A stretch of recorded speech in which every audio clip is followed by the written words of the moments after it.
Welcome to the Policy Lowdown, the podcast from the Maryland Center on Economic Policy, offering straight talk on the policies that matter most to Maryland communities.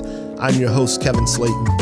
Well, we were formed in 1999 as the Maryland Healthcare for All Coalition. Former Baltimore City Health Commissioner Peter Bielson brought us together, and a group of us, including the late wonderful Bishop Douglas Miles, formed this group whose goal was quality, affordable healthcare for all Marylanders.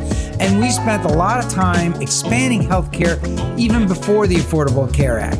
We can just have consensus. We don't have to fight on these. Well, a lot of these things are going to be battles because there are some vested interests who make money off the status quo and will fight progress. The return on investment for a state, for a society, will be maximized by putting that money on the front end of children's life. We have to get rid of some of these old notions of public benefits as something that there shouldn't be universal safety nets for families in one of the wealthiest countries in the world, in one of the wealthiest states in that country.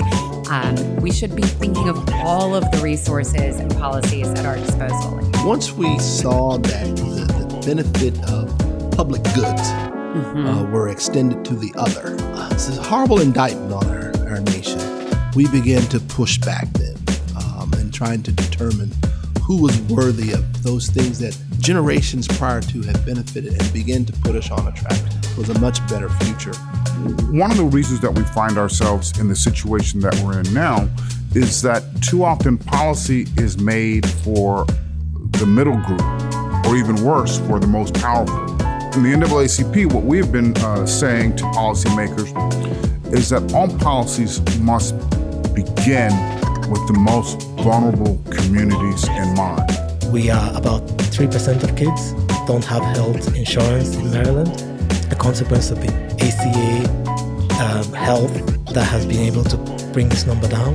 But there are still 49,000 kids who do not have health care in our state. And I always think that that's 49,000 kids too many. The state is doing well in some areas, but there are other areas where children are being left behind, and frankly, that's unacceptable.